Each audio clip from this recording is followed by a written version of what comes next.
Hi, friends. Today we're going to read a story about a koala named Kevin. Now, later today, you are going to watch a video and learn about the Australian animal, the koala. This is a fiction book. That means it's a made-up story.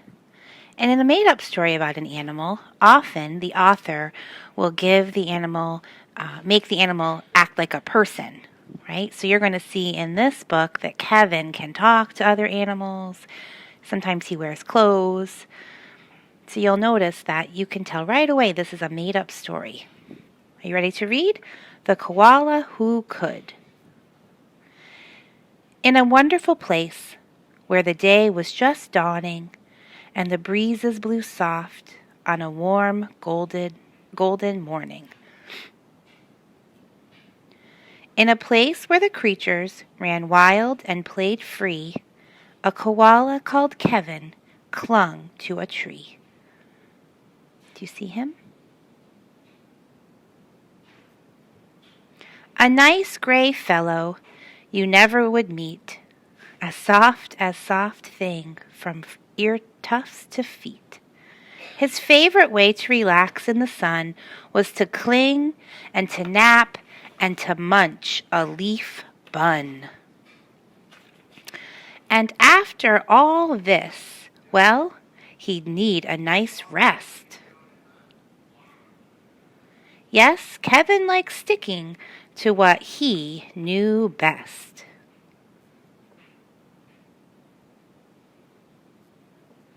You see, high up was safe since he liked a slow pace, while the ground down below seemed a frightening place.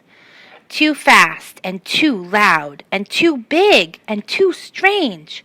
Nope, Kevin preferred not to move or to change. So he clung to his tree as he knew what to do, and he was never too keen to try anything new.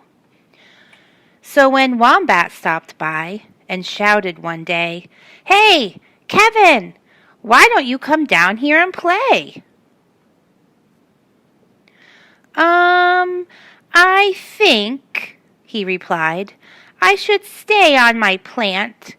I'm busy right now. No, I'm sorry, I can't."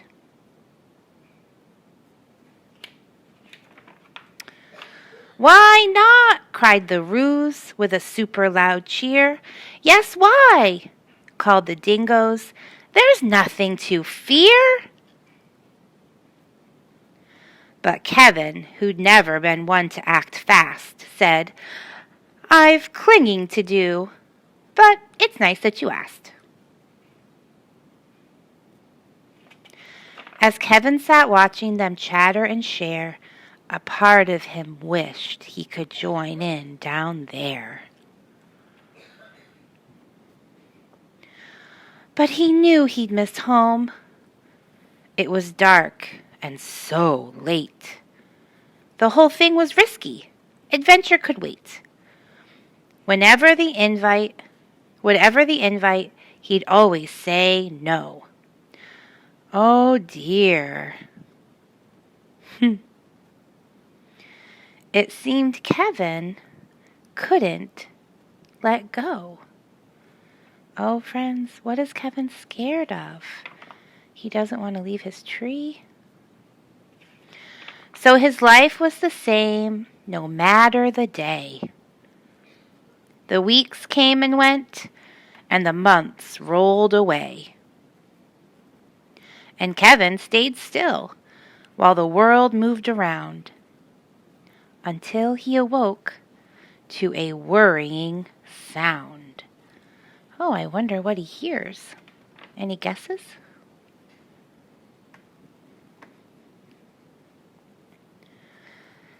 Tap, tap, the sound went.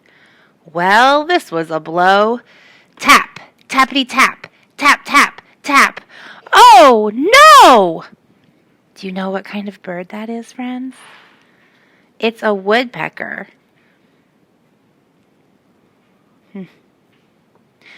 "Uncling!" the crowd called, which had gathered below. "Leap, and we'll catch you. Just let yourself go. But Kevin was scared. Let go? No, I shan't. I won't, shouted Kevin. Oh dear, I just can't. Kevin is very scared to let go of his tree. Whomp! Down came the tree, and with it was bringing crash and a wallop, a Kevin still clinging. No. Kevin, he carefully opened one eye and looked up at the love staring down from the sky. Oh, who's looking down at him, friends? All the Australian animals. Then, one paw by one paw, he loosened his hold. He felt springy and light and happy and bold. The worst he could think of had now come to pass, and he was just fine. Why, he felt quite first class. So when Wombat leaned over and held his paw out, Kevin no longer felt worry or doubt. Look at all his friends. They must be so happy they can play now. When Dingo asked, "Now will you come out to play?" the crowd all joined in with a "What do you say?" And even though this wasn't part of his plan, Kevin replied, "Yes, I think that I can." And Kevin, from then on, was always can do. Because life can be great when you try something new. Oh, we've had a lot of change, haven't we? We have to stay in our house. We can't go to school and see each other. Kevin was scared to leave his house, even though he could. I wonder if you can think about a time you were afraid of something. Maybe things were changing and it scared you. Would you write me on Seesaw and tell me about it?